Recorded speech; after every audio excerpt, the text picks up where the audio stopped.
When I first came back in 1986 from the University of Illinois, a lady in my church had a tenant that was retiring, and she asked me if I would be interested in farming her farm. So I was fortunate enough that my grandfather and father staked me the use of some machinery.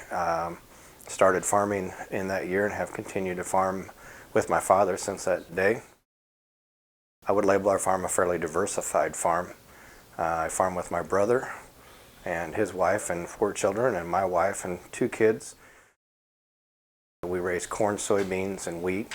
We buy a lot of alfalfa hay to sell to horse people in the surrounding areas, and then we also run a pioneer seed business that my grandfather started in 1972. We continue that through today, and we also sell Apache and Palco cattle equipment. I think Dale's a master farmer because he loves agriculture, truly loves everything about it, the conservation side, the grain side, the farming, the planting, the harvest, the cattle. Even has gotten back into pigs because of his daughter. He just loves every bit of it. Amy worked in the banking industry as a auditor for many years and controller, and so she's got a lot of experience with handling the books, and so she does almost all of the bookkeeping for the farm. She does a nice job of balancing all of that work as long as keeping everything going on the home front for me, because I spend a lot of hours. I tend to get, as she says, farmitis, where I forget where I live or what I have to do as far as house responsibilities. So I champion her that she's very good about filling in and taking a lot of roles when I'm not around, or when I'm going to a Farm Bureau meeting or doing something else and the kids have activities at school.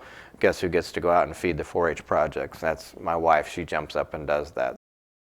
It does never end. It's morning till night, and it's a challenge to work with your family. I mean, you have to have a working relationship, but then you also have that family relationship, and you may have been arguing one minute, but then you've got to get along for life. You know?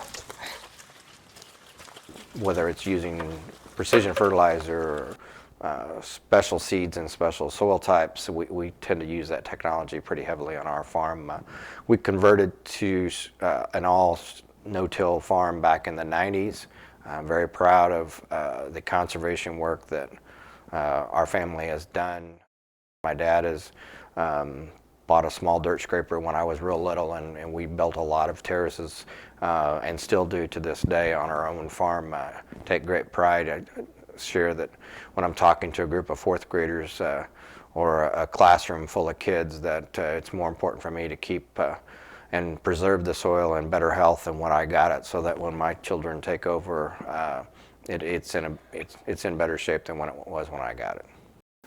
I've grown up with some people that were peers of mine that have received the Master Farmer Award, and always looked up to those people as doers in agriculture, people that were well respected, people that when asked to do a task were leaders in their fields and they were able to carry it forth. And I think to win this award on behalf of myself and my family shows the amount of dedication that not only myself, but I give most of the gratitude to my family, because not only taking care of the farm when I've been gone to events like Farm Bureau or FFA, they've been able to step up when I've been gone, but yet I've tried to represent them when they can't be there, because I'm the one out representing the Hadden farms at a Farm Bureau event, wherever it's at, or whether I'm doing something with FFA.